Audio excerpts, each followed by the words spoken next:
පොත්‍රාක් ගහගෙන ඉන්නවා කරගෙන පුටුවටලා ඉඳගෙන. ඇති දැනුමක් නැහැ. මම නම් දකින්නේ මිහින්තලේ හාමුදුරුවන්ගේ කිසිම පැත්තකින් මම දකින්නේ නැහැ මේ යහපත් ගති ගුණවත් අධ්‍යාපන රටාවක්වත් ඍජු කොන්දක්වත් තියනවා කියලා මම නම් හිතන්නේ ඒ හාමුදුරුවන්ට. ඒ හාමුදුරුවෝ හරි වෛරෙන් ජීවත් වෙන්නේ. මම නම් වෛරකට කියනවා නේ මම ඉතින් කියන්න තියෙන කියන හාමුදුරුවෝ නෙමෙයි මෞලවිනේ මොන බල්ලා වුණා මට අදාළ නැහැ රටේ ජනාධිපති වුණා.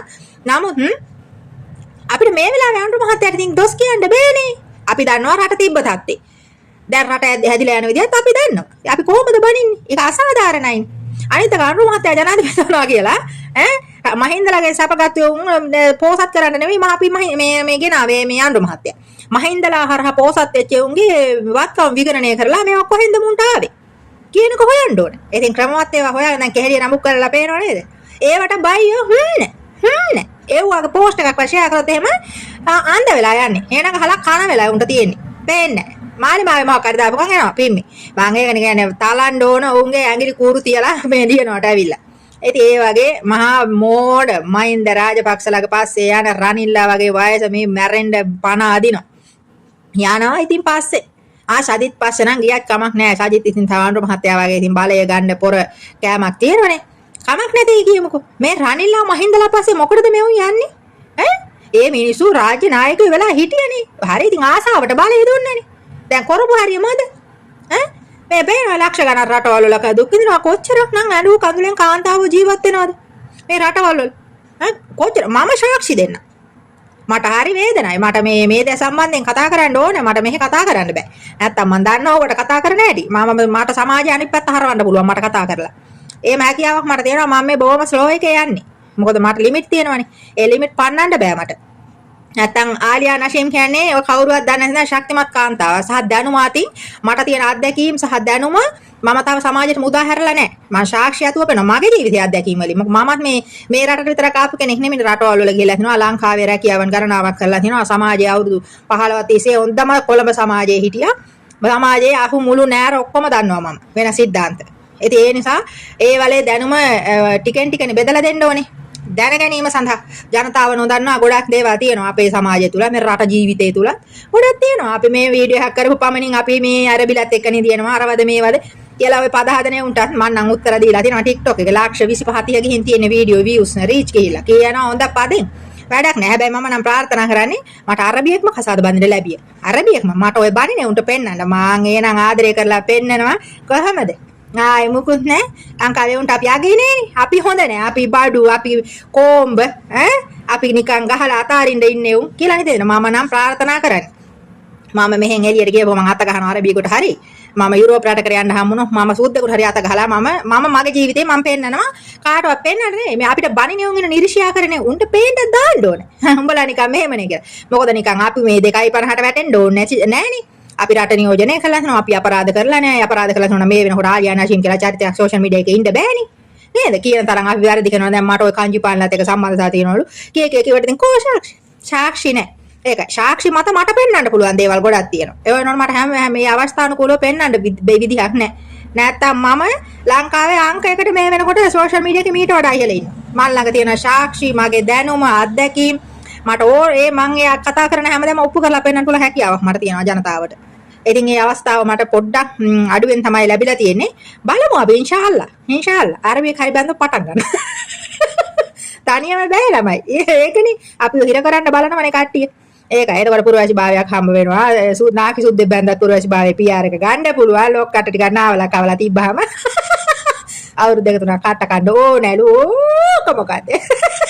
ඔය වගේ කටුද අපි කෑවේ ජීවිතේ. දැන් මොන කටුද බං කන්නේ? දැන් මාස්මනේ කන්නේ බලන් ගියාම.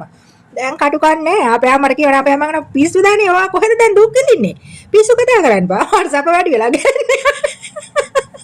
කියලා. ඉතින් මේ වනචාරී හාමුදුරුව ගැන මම මේ අද කිව්වේ ළමයි හැම වෙලේම කෑකොස්සන් ගහලා මේ දාන්න බෑ මේ මොකද ඕන්නේ නැහැ වැඩි කෑ ගහන්න. ඒ නිසා මම මේ හොඳට කතා කරන වීඩියෝත් බලන්න. කුණහපර කියලා දාන වීඩියෝ විතරක් බලලා WhatsApp එකේ inbox එකේ අරකේ මේකේ රින් ගලා මට උපදෙස් දෙන්න එන්න එපා. හරිද? මම ස්ක්‍රීන්ෂොට් ගහලා දානවා. දාලා මම පෙන්නනවා මම කුණහපර කියන වීඩියෝ කොච්චරක් දුවනවද? කුණහපර කියන්නේ නැති වීඩියෝ කොච්චරක් දුවනවද මිනිස්සු බලනවද කියලා රීච්. මම පෙන්නනවා. පෙන්නලත් මම කුණහපරෙන් තමයි කියන්නේ. ඒ නිසා මට උපදෙස් දෙන්න එපා කුණහපර කියන්න එපා කියලා. මම කුණහපර නොකිය ඉන්නම් මගේ කට නයි බඩ ගන්න නෑනේ. උඹලා මාව බලපල්ලා. මම කියන්නේ හොඳ දෙයක් නේ. නරකක් මම කියන්නේ නෑ. මම කියන්නේ හොඳ දෙයක්. මම කිසි කෙනෙකුට අනුබල දීලා නෑ වැරදි කරන්න. මං කියන්නේ වැරදි දේවල් අපෙන් වෙනවා අනන්තයි අප්‍රමාණයි. අපි ඒ වැරදි හදාගෙන යන්න ඕන ගමන. අපිටත් හොඳයි රටටත් හොඳයි සමාජයටත් හොඳයි. නැත්නම් අපිට දිනුවකුත් නෑ රටට දිනුවකුත් නෑ. අපි වටා ඉන්න අනිත් අයට දිනුවකුත් නෑ. මම එහෙමයි කියන්නේ. ඉතින් මට ගැලපෙන්නේ මාව ගැලපෙන්නේ නැහැ කියලා හිතනවා නම් උඹලට මාව බලන්න නැතුව ඉන්න පුළුවන්. එහෙම ප්‍රශ්නයක් නැහැ. උඹලා ඉතින් මාව බැලුවේ නැත්නම් ඉතින් මම නටනවා ඉන්නේ එච්චර ඩාන්ස් එක දානවා කනවා බොනවා. ඈ පීසා බිරියානි නම් පෙන්නන්න බෑ මට නටු දානවා කරන්නේ. පීසා කලා බිරියානි කලා වෙන්නු. කුවේට් රටින් කියලා තියෙන්නේ හින්දා බෑ ඒ. ඒ උනාට මම ඒකත් හරි කරනවා. මොකක් හරි කරනවා. කොයි පැත්තෙන් හරි ආලියට එකක් වැහුණොත් 100ක් ඕපන්. ඒ නිසා මම අනිත් අයටත් ඒක ප්‍රාර්ථනා කරනවා 100ක් වැහුණොත් 100ක් නෙවෙයි එකක් වැහුණොත් 100ක් ඕපන් වෙන්න කියලා. එන්නේ එහෙම මේ දේවල් අපි හදා ගන්න ඕන ළමයි. ඒක අපේ ආත්ම ශක්තිය, ආත්ම ධෛර්යය, ආත්ම විශ්වාසය. තියාගන්න. කිසි දෙයකට බය වෙන්න එපා. වැරදි කරන්න එපා. වැරදි කරලා තිබ්බොත් හරි අමාරුයි. ඉතින් ළමයි වනචාරියා ගැන මම මේ කිව්වේ නාරිලතා පුෂ්පේ ගැන. මාලිමාවට චෝදනා කරා කියලා මිහින්තලේ හාමුදුරුවනේ උඹලට ලැබෙන දෙයක් නෑ. උඹලා හතර මහා පායට ආදිනවා ධර්මයට අනුව මරුණාට පස්සේ මේ මාලිමා රජය යටතේ උඹලා නිකා සවුත් වෙලා උඹලා සිවුරු ඇඳගෙන බල්ලු බැනුම් අහනවා මිනිස්සුන්ට. ඕන් ඔච්චරයි වෙන්නේ. වෙන කිසි දෙයක් වෙන්නේ නෑ. අති සුගතියක් නෑ. උඹලා පස්සේ යන්නේ උන්ට අති සුගතියකුත් නෑ.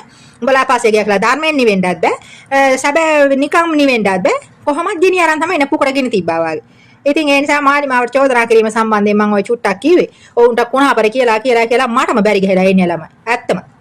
ඉතින් තව වීඩියෝ එකකින් හම්බ වෙන ළමයි. බොහොම ස්තුතියි වන්දනවා මාව නරඹනට ලයික් කමෙන්ට් කරනවට ෂෙයා කරනවට මාව අගය කරනවට මට උපදෙස් දෙනවට කමක් නෑ වරෙල්ලා මේ WhatsApp එකේ. උපදෙස් දෙන්න වරෙල්ලා එහෙම ප්‍රශ්න නෑ. මමත් උපදෙස් ගන්න එපා තොපේ. මටත් තියෙනවා හරියට ගන්න දේවල්. ශාලිකයක් හරි තාරගෙන වරෙල්ලා මගේ වියදමට. මම යනවා ළමයි. බොහොම ස්තුතියි හැමෝටම ආදරේ. අස්සලාමු අලයිකුම්. එතද බම් බඩුකාරයෝ බලන්න යන දැන් මාලිමාවෙන් අවසර ගන්න ඕන කියන්නේ ආන් අර කෑ ගහනවා තියාගෙන මාලිමාවෙන් අවසර ගන්න ඕනලු බඩුකාරයන්ට වඳින්න යන්න මිහින්තලේ නාරිලතා කියන්නේ මිහින්තලේ නාරිලතාව බලන්න යන්න මාලිමාවේ අවසර අවශ්‍යයි කියලා එයා තමයි කියන්නේ අපි නෙමෙයි අපි දන්නේ හරිද එයා තමයි ඔය කිය ඇවිදින්නේ හතර වටේ බඩුකාරයා බලන්න එන්නේ අවසර ගන්න ඕන. ඔව් ඉතින් ඒක හොඳයි. බඩුකාරය බලන්න අවසර නෙවෙයි. පොලිසියෙන් ගාඩ් එක දාගෙන යන්න වෙලා තියෙන්නේ. කොළුකාරයෝ එහෙන් ලේසියද ශ්‍රී ලංකාවට වෙලා තියෙන්නේ. දේශපාලඥයන්ගේ සැප නැතිව සිවුරු ඇඳගත්ත දේශපාලනයේ පස්සේ යන හාඳුරුවන්ට වෙච්ච දේ සංසාරේ. අමයි මං ගාතාවක් කියන්න. අදන්නයි කියන්නේ කොහෙද කොහෙද කියන්නේ කියලා හරිද ළමයි? ළමයි අස්සලාමු අලයිකුම් කෑවත් බුවද හොඳින් ඇති කියලා හිතනවා මට කමෙන්ට් දාලා දෙනවා මට සින්දු කියන්න එපා කියලා. ඒ නිසා මං ගාතාවක් කියන්න. ආයෙ කෙනෙක් දාලා තිබ්බා මේ මතක නෑ බොලා වෙන කමෙන්ට් පොතේ ලියන්න තමයි කියන්නේ වෙන්නේ. මේ හොඳින් නේද තොපි? මේ කියන්නම. ඉන්ද නීල වන්න පද්ද සේත කන්ද බාසුරං සතුනෙත්ත පංකජාබි පූජිතග්ග සාතදං අග්ගබෝධි නාම වාම දේව රුක්ක සන්නිබං තම් විශාල බෝධිපාද පන්නමාමි සබ්බදා කියලා තියෙනවා ගාතාව. කමෙන්ට් දාන්න බලන්න මේ ගාතාව කොහෙද කියන්නේ කියලා දන්න අය. මම බැලුවා මේ මගේ මේ අපිට එනවා රීච් එක කවුද වැඩිපුර මේ බලන්නේ කියලා. කොල්ලෝ තමයි බලන්නේ මම වැඩිපුර. කෙල්ලියෝ මට කැමති නෑනේ. වයසක අම්මලා තාත්තලා තමයි මාව ගොඩක් නරඹන්නේ. හරිද? ඒ වෙනුවෙන් ඒ අයට ආයුෂ බොහෝ වෙන්නට නිදුක් නිරෝගී භාවය ලැබෙන්නටයි කියලා ආලියා නශීම් දුව ප්‍රාර්ථනා කරනවා අම්මේ තාත්තේ. ඒ වගේම තමයි මම කියන්නම් මේ සුදාල් කුරානේ ඒකට කියන්නේ ආයතුල් කුර්සි කියලා කියන්නේ. ඒක ඇවිල්ලා අපි නිදා ගන්න වෙලාවට උදේ පාන්දරට සලාතේට පෙර හෝ පසු හෝ ඕන වෙලාවක කියන්න පුළුවන්. ස්පෙෂලි ආයතුල් කුර්සි කියන්නේ නිකන් ඉන්න වෙලාවට ඒක පාරායනා කරනවා නිදා ගන්න නිින්දට යන්න කලින් පාරායනා කරලා නිදාගත්තොත් නරක සිහින පේන්නේ ඒ වගේ තියෙනවා. ආවුදු බිල්ලාහි මිනෂ් ෂයිතානිර් රජීම් බිස්මිල්ලාහිර් රහ්මානිර් රහීම් අල්ලාහු ලා ඉලාහා ඉල්ලා හුව අල් හයියුල් කයුම් ලා තක්කුදුහු සිනතුන් වලා නවුම් ලහු මා ෆිස් සමාවාති වමා ෆිල් අර්ද් මන් දල්ලදී යස්ෆව් ඉන්දහු ඉල්ලා බිඉද්නි යාලමු මා බයින අයිදීහිම් වමා කල්ෆහුම් ولا يحيطون بشيء من علمه إلا بما شاء وسع كرسيه السماوات والأرض ولا يؤوده حفظهما وهو العلي العظيم කියලා කියනවා ළමයි. ඉතින් කොහොමද ළමයි?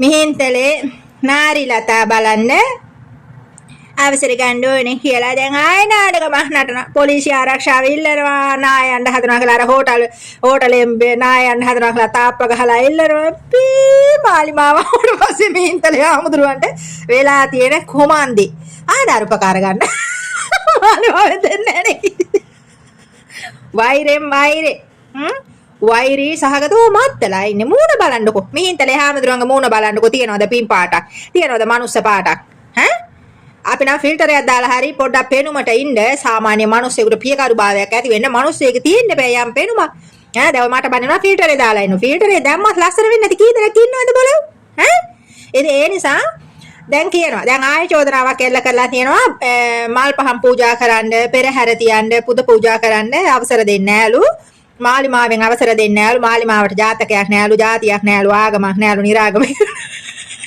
හදලා තියෙන පද ගොඩ අම්මා මම ඒක තමයි පුදුම පද හදලා තියෙන්නේ දෙන්නේ නැහැ කියලා මම නම් දන්නේ නැහැ මාලිමාවෙන් එහෙම කරලා තියෙනවද කියලා මාලිමාව සියලුම ජාතීන්ට මුල් තැන දෙනවා සියලුම ආගමකට මුල් තැන දෙනවා ඉතින් සමහර අය ඉතින් එහෙම තමයි අපේ ශ්‍රී ලංකාවේම තමයි පල්ලියකට අන්‍ය ජාතිකයෙක් ගියොත් ඒ අදාළ ජාතිය අය බනිනවා කෝවිලකට ගියොත් එහෙම තමයි අය අදාළ අය කියන්නේ විරුද්ධ පාර්ශවය බනිනවා පන්සලකට ගියත් ඒ වගේ. දැන් මුස්ලිම් අය පන්සලකට ගියොත් එහෙම කියනවා ඕන් යනවා ඕන් විශ්වාස කරන්න බෑ. ඕන් අම්මෝ ඕන්ද. ඕන් ගෙන්න ගන්න වද්ද ගන්න එපා කියලා කියනවා. මගේ මේ සියාචින් මම දකින කමෙන්ට් මේ කියන්නේ. මගේ මූණට නම් කවුරුවත් කියලා නැහැ.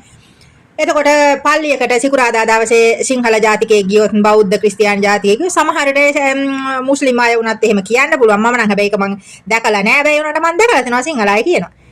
ඕන් යනවා. තාම්බි පස්සේ ඕන් යනවා කියලා. පටගන්න ක්‍රිස්තියානි පල්ලියකට බෞද්ධ කෙනෙක් ගියොත් නැත්නම් මුස්ලිම් කෙනෙක් ගියොත් කුමන හෝ බයිනවා මිනිස්සු. ඉතින් ඒ වගේ තියෙනවා. අර මගේත් නම් මතයක් තියෙනවා. හැමදේම බදාගෙන හිටියාම අර වටේ යාමක් නෙවෙන්නේ. වටේ යන කෙනාට සැනසීමක් නැහැ. ඒ කොයි පැත්තෙන් වටේ ගියත් සැනසීමක් නැහැ. එක තැනක රැඳිලා එක දෙයක් විශ්වාස කරගෙන ඉඳලා බලන්න ඕනේ. ඒකෙන් ආශිර්වාද තියෙනවද නැද්ද කියලා කමක් නැහැ. ගහක් ගලක් වේවා නික මොනවා හරි. නොපෙරණ දේවානේ ඔක්කොම ඉතින් අපි මේ බඳින්නේ. එහෙම විශ්වාස කරගෙන බලන්න ඕනේ. සතියක් බලලා හරියන්නේ නැහැ. සතියක් මාසයක් එහෙම බලලා හරියන්නේ නැහැ. අපි යම් දෙයක් ඉතින් අපි බලාපොරොත්තු වෙනවනේ. මම නම් බලාපොරොත්තු වෙනවා. මම අල්ලට වඳින එකේ මං ජයග්‍රහණ බලාපොරොත්තු වෙනවා. මට සනසීම බලාපොරොත්තු වෙනවා. මම බලාපොරොත්තු වෙන Lamborghini මේ තට්ටු දෙකේ ගෙවලා මම බලාපොරොත්තු නැහැ. බොහොම පුංචි මානසික සුවයක් සනසීමක් බලාපොරොත්තු වෙනවා. කවදාකවත් මට මේ හොඳ ආදරයක් දෙන්න, මිනිහෙක් දෙන්න, Lamborghini එකක් දෙන්න, ගේ තට්ටු ගෙවල් දෙන්න ඕවා මං ඉල්ලලා නැහැ. මම කියන්නේ මට අද දවසේ මං හරි අමාරුවෙන් අද දවසේ ගත කරන්නේ. මොකද මේ මගේ තනි ජීවන රටාවක් මට තියෙන්නේ. මං ඒකේ මට පළවෙනි දේ මගේ දේවකාර්ය සේම රාජකාරිය මට හරියාකාරව කරගන්න. මොකද මේ ලෝකේ අපි වටා ඉන්න මිනිසුන් අපි හිතනවට වඩා මනුස්සකම් නැති අය. මගේ ජීවිතේ නම් මට මොන ගහලා තියෙන්නේ සැබෑ ජීවිතේ.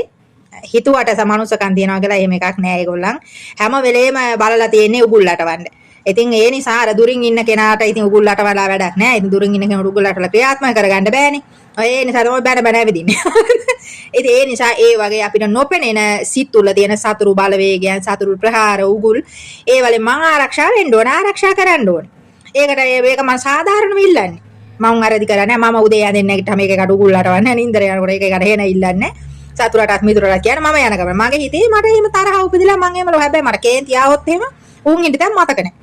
කාගාරෝ බඩු කොලේ ගහනවා මෙහෙ ඉඳලා යන්න දීප පයින් යනවා ලංකාවට එන විකාරෙට. ඉතින් එහෙම කේන් තියෙන එක මාව පාලනය කරලා අනේක වාරයක් දුක හිතන තැන් තියෙන්න පුළුවන් ඒ වලින් මාව ධෛර්යමත් කරලා.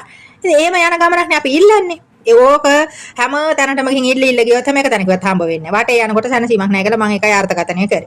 ඉතින් ළමයි මිහින්තලේ හාමුදුරුවලා මේ මාලිමා රජයෙන් බලාපොරොත්තු වෙනවා විශාල සුකෝපභෝගී භෞතික සම්පත් ඇති ජීවිතයේ ඒගොල්ලන් මහින්ද රාජපක්ෂ ආණ්ඩුව කාලේ ලබාගත්ත ඒ සැපයන් ඉදිරියටත් පවත්වාගෙන බැලන්ස් කරගෙන යන්න ඒගොල්ලන් ඒ දියුණු වෙච්ච තැන අහිමි නොකර ගන්න වැඩ මේ රජයෙන් බලාපොරොත්තු වෙනවා. ඉතින් ඒ වගේ නිගණ්ඨ හාමුදුරුවන්ට වැරදි කර වෛරය වපුර හාමුදුරුවා කියන කෙනා කවුරු වුණත් අහිමි වීම දරාගත යුතුමයි.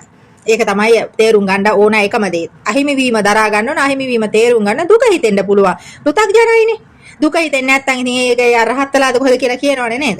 ඉතින් ඒ නිසා මේ හාමුදුරුවන්ගේ තියෙන වෛරී සහගත ප්‍රකාශ බලන්න මාලිමාවට කරන චෝදනා. ඉතින් මාලිමාව කියන්නේ මේ අපි ළමයි මෙච්චර මේ දැන් මට බලන්න මම කෑ ගහනවා මේවා කරනවා නේ දෙවි හිමියෙන් අපි අනුර මහත්තයා නියෝජනය වුණා. අපිට මාලිමාවෙන් දෙන්නේ ආරක්ෂාව. එහෙම රජයක් බැඳිලා නෑ. ඒක තමයි ඍජු කොන්ද කියන්නේ. මම මාලිමාවට කැමතිද මගේ රට නියෝජනය කරන දේ මගේ පුද්ගලික කාරණාව. ඒකට පොලිසියෙන් ආරක්ෂාව දෙනවා මාලිමාවෙන් ආරක්ෂාව දෙනකට බැඳිලා නෑනේ. එහෙම එකක් නෑ. කිසිම වෙලාවක අපිට එහෙම දෙයක් ලබා ගන්න හැකියාවක් නෑ. අපි කැමැත්තෙන් අනුර මහත්මයාලගේ අතීතය ගත්තොත් අපිට දැන් ඔය JVP එකේ 1972 79 ඉඳලා මේ වැඩි හිටිය අය මට කතා කරනවා. වැඩි හිටිය අය කතා කරනවා ඓතිහාසය කියනවා. ආලියා අපි දරා ගැනීම මත ඔයාලා වගේ ධෛර්ය සම්පන්න අය අපිට මේ අවස්ථාවේ ගොඩක් වටිනවා. මෙහෙමයි අපි දරාගෙන ආවේ. අපේ ජීවිතවල අපිට මේ දේවල් නැති වෙලා තියෙනවා. ගොඩක් අහිමි වීම වෙලා තියෙනවා. දරාගෙන තියෙනවා. කලබල තිබ්බා. අපි සැඟවිලා හිටියා. අපිව මරන්න හෙව්වා. අපිව ඇදගෙන ගියා. අපිව ගස් බැඳලා තිබ්බා. ඒ වගේ ගොඩාක් සිද්ධාන්තවල මුහුණ දීගෙන අපි මේ මාලිමා රජය කියන තැනට JVP එක අරන් ආවේ. කියලා ඒ දේවල් කියනකොට ඇත්තටම අපිට මොන ප්‍රශ්නද තියෙන්නේ? අපි මේ වීඩියෝ එකක් කරන්නේ ෆෝන් එකක් ඉස්සරහා ඉඳගෙන. එතකොට අපිට කිසිම භෞතිකමය වශයෙන්වත් අභෞතික වශයෙන්වත් ආරක්ෂාව පැත්තෙම කිසි දෙයක් මාලිමාවෙන් වරප්‍රසාද නැහැ. ඒතර මිහින්තලේ හාමුදුරුවලා කන්නේත් නිකන් රසාවක් කරන්නේ නැහනේ. එක්ක ඔය පොත් කොට ගහගෙන ඉන්නවා මේ පාඩම් කරලා ඉගෙනගෙන පාලකෝ ඉස්කෝලේ ගුරුවරයෙක් විදිහටවත්.